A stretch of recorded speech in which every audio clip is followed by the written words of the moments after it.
You're listening to 17 Carat K-Pop, the podcast that's a little bit of everything with a K-pop twist.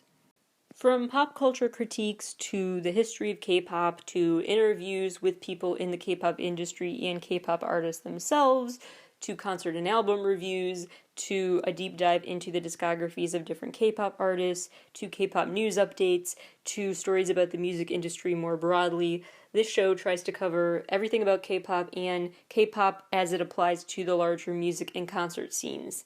Visit 17caratkpop.weebly.com for more information about the show.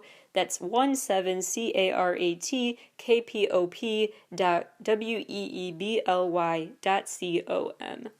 Hello everybody and welcome back to 17 Carat K-Pop.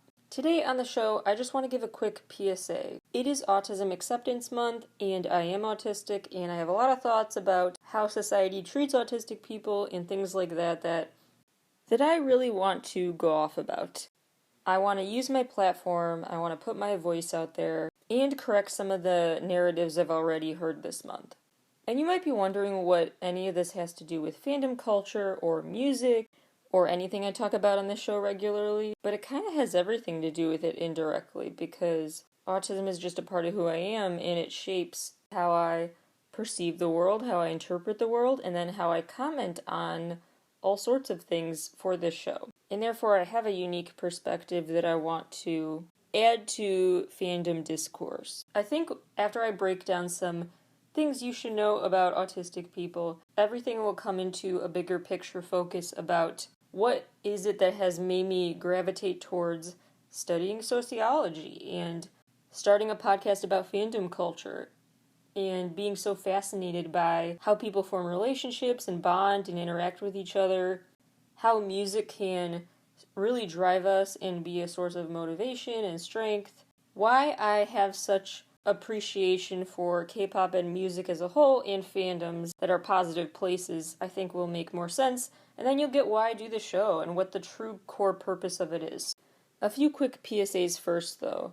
My website has been updated with a lot of new content lately, especially if you see the upper right-hand corner of the site. Click the drop-down menu, click More, and then click Blogs, and you will see I have some new interviews up with Yumin, who's about to debut officially as of recording time. Very excited for her. I have my interview out now with an up-and-coming band, Park Bench Club. And I have my deep dive into why I chose the top 20 picks for the best of March 2021 releases that I chose.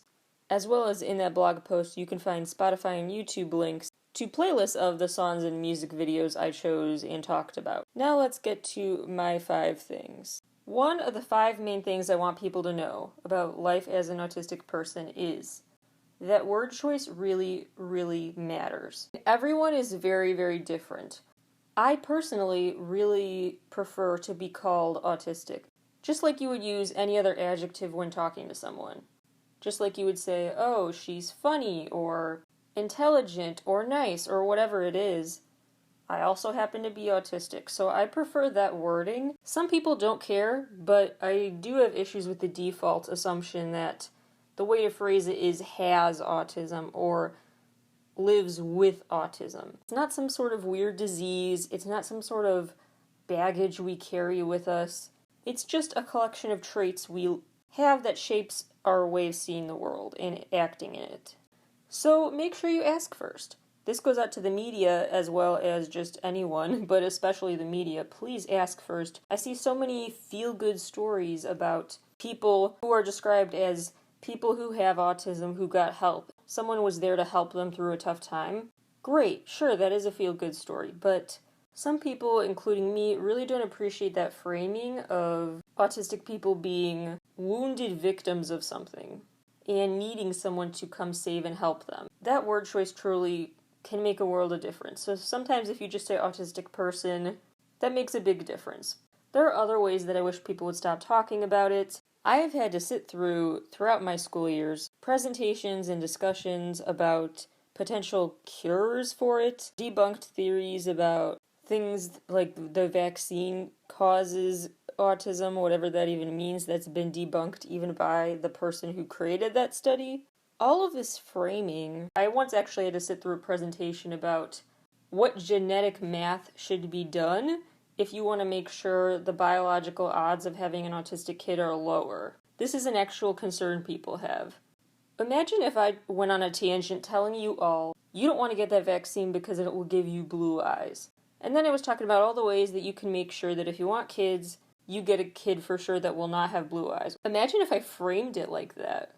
Some people, like I said before, do not care about these distinctions, and the semantics are just semantics to them. Which brings me to point 2. We are all so different. Each of us are so different. If you know an autistic person, you know an autistic person. One person. You don't know this whole community. You can't say you don't look autistic. What the heck does that mean? You can't see visibly right off the bat always that someone is exhibiting autistic behaviors. Everyone has their own conditions, their own triggers, their own situations they have to deal with. Please always keep that in mind. When you know an autistic person, you know an autistic person. Just one of them. Always be willing to go the extra mile to make sure that you're not generalizing us and assuming we all want and need the same accommodations and treatment. Treatment is in how people behave towards us, not treatment is in the framing of cures or whatever. Point number 3. Some of you may be thinking, well, yeah, but some people do really need help, and so maybe they're just framing it as something that needs to be cured because they know life can be very hard living as an autistic person, so why wouldn't you want to prevent a person from having to live as an autistic person? If they can avoid autism, why wouldn't you? If that would just make life more challenging. And my answer is this. The problem, the challenge, whatever terms are used to describe autistic people and just autism in general, those sources of frustration are not the autism itself. They are the society that does not accommodate autism without nudging, is not inherently set up to champion neurodiversity enough. Here's what I mean by that. Let's say that you are an autistic student like I was, and you need to go into a separate room when it's time to take tests to focus, because you're easily distracted by certain lighting and sounds and all of that. And you want extended time on your test because you need that more time to focus because your mind is that busy. This makes it seem like there's something wrong with you. You shouldn't have to need extra time. So we have to go out of our way to accommodate you, separate you from the class, and make sure that you get the extra time. Whether you realize it or not, subconsciously in that kid's head that will be associated with them as meaning they're slower. But really, they just have a very busy, active mind that processes senses at a different extent than the rest of people, than neurotypical people. They just need more time to process more senses. That's not inherently a bad thing or a challenging thing to live with. It's the fact that we don't accept that different way of viewing and seeing the world. The fact that we other it. The fact that we physically and mentally just view it as an othering thing. Like you have to go get a different accommodation. The fact that in our minds we associate talking to and working with an autistic student with extra accommodations needed, then it forms these associations in our heads that they are a problem, that what they have is hard and frustrating. But what they have is a very intelligent mind and a lot of potential. What they don't have is an acceptance. So the big issues are not actually from the traits being autistic brings with it. The problems and frustrations come with a society that sees those problems and traits as a problem.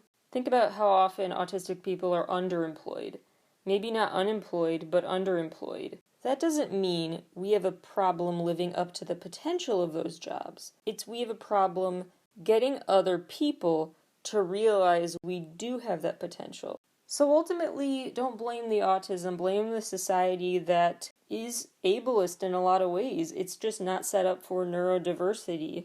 If it were, then things would be equitable and different. Everyone would get the chance to go in a separate room to take a test. It would just be viewed as, hey, people learn differently, let's make this service available for everyone so we don't other that one student. It would mean that different things that are judged in class presentations, like eye contact and level of just being able to stand still and not fidget as you present, would not be things students would be graded on that unfairly hurt autistic people's performance reviews. All the things autistic people struggle with doing those things are suddenly labeled as problems because they don't meet the scoreboard and the status quo that has been designed by and for neurotypical people. Which brings me to point 4. The quote-unquote curses can actually be viewed as strong suits and blessings. I truly believe the autistic community is so resilient and smart and capable, and I'm proud to be in it. We don't have the institutional support we deserve, so we work with what we've got, and we've done amazing if you think of it that way. And we do have a lot of strong skill sets to bring to the table. Are some things difficult for us that aren't for neurotypical people? Yes. But we can excel in ways that neurotypical people maybe don't as often. For example, I can get laser focused on a task all day long. You tell me to do something, I will not lift my head up from working on it until the second it is fully finished. I have to finish what I start. That ability to focus is a superpower. It's something I want to reframe as a superpower. I have the ability to have only a very limited amount of real passion and interest, but those interests I feel like I have an encyclopedic knowledge of, which includes K-pop. My brain has a weird filing system. So we can excel, we just need our specific strengths to be brought out of us, and for people to take a chance and see those strengths in us. I hope you noticed at the beginning of this episode, I called April Autism Acceptance Month. Luckily, this new term for the month has been gaining traction, and I really hope it continues. I'm sure you've heard of autism. I'm sure you know some of these things. I don't need your awareness anymore. I want acceptance. We all want acceptance. This is not about teaching you the technical quote-unquote symptoms and how to act around us as if we're, again, some sort of person with a disease you've never heard of. This is a month about destigmatizing, maybe even unlearning the ways that we've been portrayed. Point number 5, nothing about us without us. When we are not consulted and people try to speak for us, that's when we end up with stereotypes. And that's at the very least. Sometimes it's just downright offensive and damaging portrayals of us. In the front of my mind lately has been Sia's movie called Music. She decided to make a movie about an autistic girl, so she hired a neurotypical girl to play this autistic girl. So this neurotypical person basically had to study us and then mimic us for a movie's length of time. She learned some of her behaviors that she exhibits in the film from groups like Autism Speaks, which sounds super great, but they are very dangerous. They promote things like behavior adjustment therapies that are essentially trying to convert people out of autistic traits, like extra fidgeting and stuff. If you do that stuff, it's viewed as so harmful and so against the status quo that companies like that actually try to convert autism out of you, and it's just very harmful psychologically, physically. The puzzle piece logo is offensive because it implies that we are the missing puzzle piece, that we are the stranded puzzle piece, and companies like theirs need to find a way to fit us back into the full puzzle that is society. We have to be the ones to adjust, and that is what is so frustrating. This desire to save us from something implies that the way we do things is so abnormal that instead of accepting it, we need to raise awareness and a warning so that people know how to make us conform as opposed to make society more inclusive. People would always rather find a way to get the autistic kids in a different classroom and allow those same testing accommodations for everyone equally, for example, without dealing with the systemic underlying issues that force them to brush us off and view us as a problem in the first place. And the biggest issue is that companies like Autism Speaks don't receive enough input from a diverse array of autistic people. I can't begin to describe how stressful it is for someone with anxiety mixed with autism to actually go up to teachers year after year and have them sign permission slips and have to disclose to them autism that is so heavily stigmatized and othered me in every class.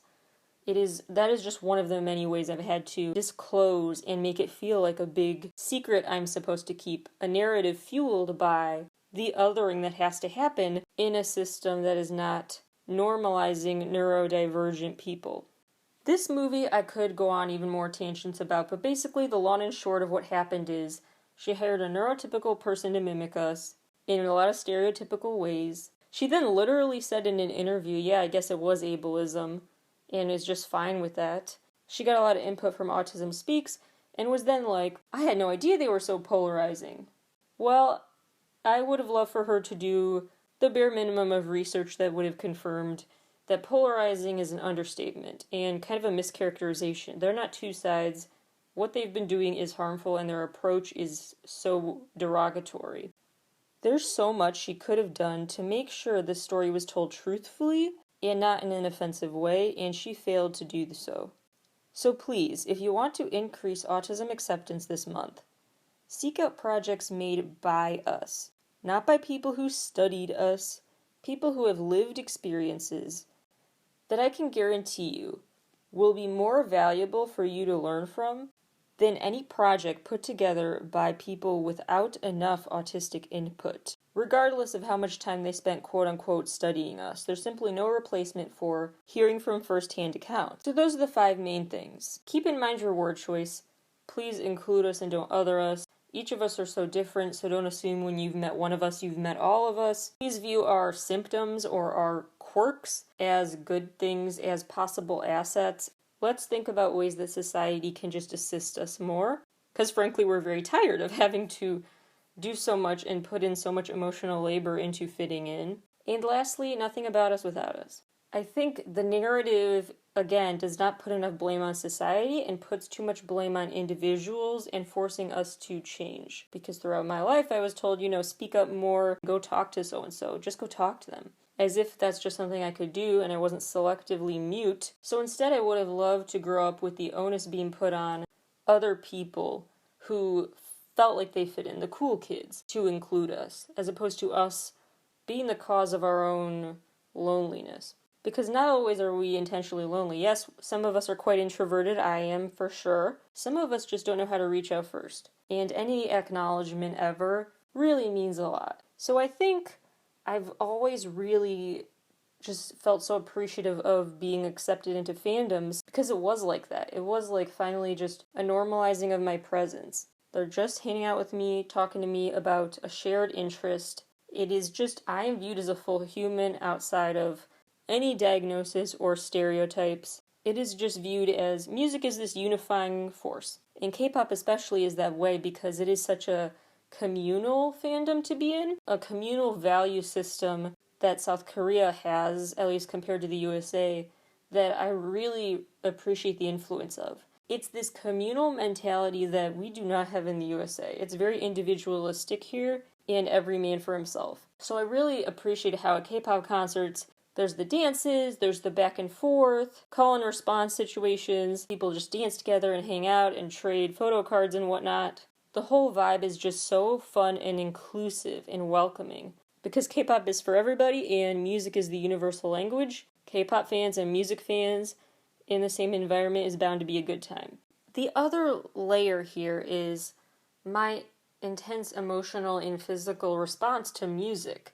It really has this neurological effect on me in a way that I don't think it does for neurotypical people, because I have my biggest, I guess you could say most autistic factor. I really don't like that way I just worded that, but I guess I could say the way I most strongly match an expectation people have of autistic people is my extreme sensory issues, which is why music really hits me, because while other people can regulate their 5 senses like it's no big deal, mine are always at 100%, all of them, all the time, which gets exhausting very quickly and leads me to need solace in finding a way to get those senses to cooperate. K-pop was so exciting for me to discover because suddenly my eyes and ears were fixated on these fascinating music video universes unfolding before me.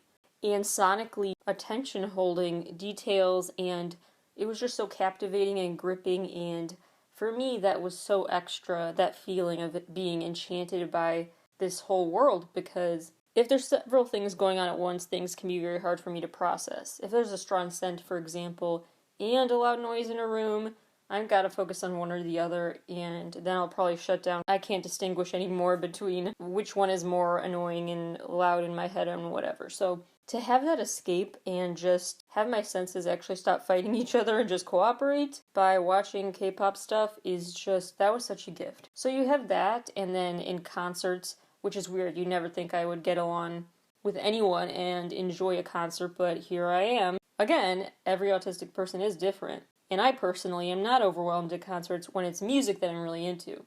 If I was just like tagging along to a country music show, that might be a different story, but my self-esteem and mental well-being is at its best when I feel accepted and a part of something bigger, which is what fandoms can do for people. And then you add in the sensory component, and I just get this physiological positive buzz from K-pop and talking to other fans about K-pop. Those factors, of course, just compound this experience. But even sensory issues aside, just being a part of something is so huge for me because I'm used to having to make so much extra effort to feel included, and then it feels forced, and there's just, I could go on and on. There's a lot of frustration that comes with being autistic in this society that makes being autistic be viewed as something worth hiding or shunning or whatever. Feeling included is just so exciting to me. And so the bottom line here is that fandoms can be used as such a powerful force for good, for inclusivity. So let's make sure they always are, because you never know who, for whatever reason, is drawn into fandoms and is so passionate about fandom life because they have not felt welcomed into other environments. I would also like to say that I think a big deal with certain K-pop groups is that they really do tell stories in a way that we fail to, because sometimes autistic people, including me, have a hard time verbalizing exactly how we feel and what to say or do in that moment. And K-pop has such a music video heavy visual aid focus to describing and showing things, which proves why music is the universal language, and also helps prove the fact that they found ways to tell stories that connect us all and that we can all relate to. And I really appreciate them acting out in a way how I'm feeling sometimes. That's how BTS's story got me through some really dark times, because provide some sort of visual aid for them. So that is the power that musicians can truly have to improve our lives. Yes, neurotypical people can be just as profoundly affected by the soundtrack of their lives, but I just want to share my unique experiences with music, fandoms, etc. If you want to be a better ally to the autistic community, first of all, please amplify our work, share projects like this. Some of us, including me, are really nervous about self-promo and putting ourselves out there, so any encouragement really helps. Aside from just listening and amplifying our voices, figure out what is happening that could exclude someone. And maybe at first you didn't even realize it excluded them, but really think about it, especially if you are in a change-making position, if you're a teacher, if you're a mentor, if you work with people and have a people-focused job. How can you make sure you're doing that job in a way that doesn't accidentally ostracize anyone? What can you do to normalize differences in neurodiversity in your work environment? And sometimes it's just raising an issue. I actually, as a freshman, had an issue because of a class field trip where we were all expected to basically do trust falls and other exercises where we had to touch each other. And physical touch is something that, when it is with total strangers, I just can't handle. So I did speak out, and I said, this isn't even just me just speaking on behalf of autistic people, it's behalf of a lot of people who are traumatized and don't want to be touched. You should not force people to touch each other. And that actually led to a change in the program. Now, on that yearly field trip, no one has to. I was forced to. It's a long story, really traumatic. My point is that think about what you can be saying and doing to make the future a place that is fairer and nicer and more gentle and equitable. And lastly, make sure you are taking care of your fellow fandom members, because no matter what it is you struggle with, whether it is related or not to autism, which is not the struggle again, but is the struggle of living in a society that is not for autistic people, that struggle associated with an autistic life, whether that's your struggle or not, you probably have gravitated towards fandom life because of needing that sense of group affiliation and camaraderie. The chance to express yourself over shared interests, the chance to stop feeling like a weirdo and an outsider. At the very, very core of it all, people are drawn into fandoms for those same basic human needs. So please keep that in mind when you talk among fans. Make sure you do your part to keep those fandom spaces feeling open and safe and productive and positive Positive not in the sense that everything's okay, you have to act all optimistic. Positive just as in it is a healthy, safe, open form of communication. You can even be in a community that you offended and didn't realize it, because we are all so different. Having that honesty and humility is really important in your group chats of any kind, on social media, and in real life at concerts and fan events. That is all for today. Please share this episode. I hope this has helped you learn some things, think about autistic people in a different light, and thank you for listening. I will be back to more specifically music industry and K-pop content later on this week, but this was just a little break from that for something I really wanted to get out there into the world, and I will talk to you all again very soon.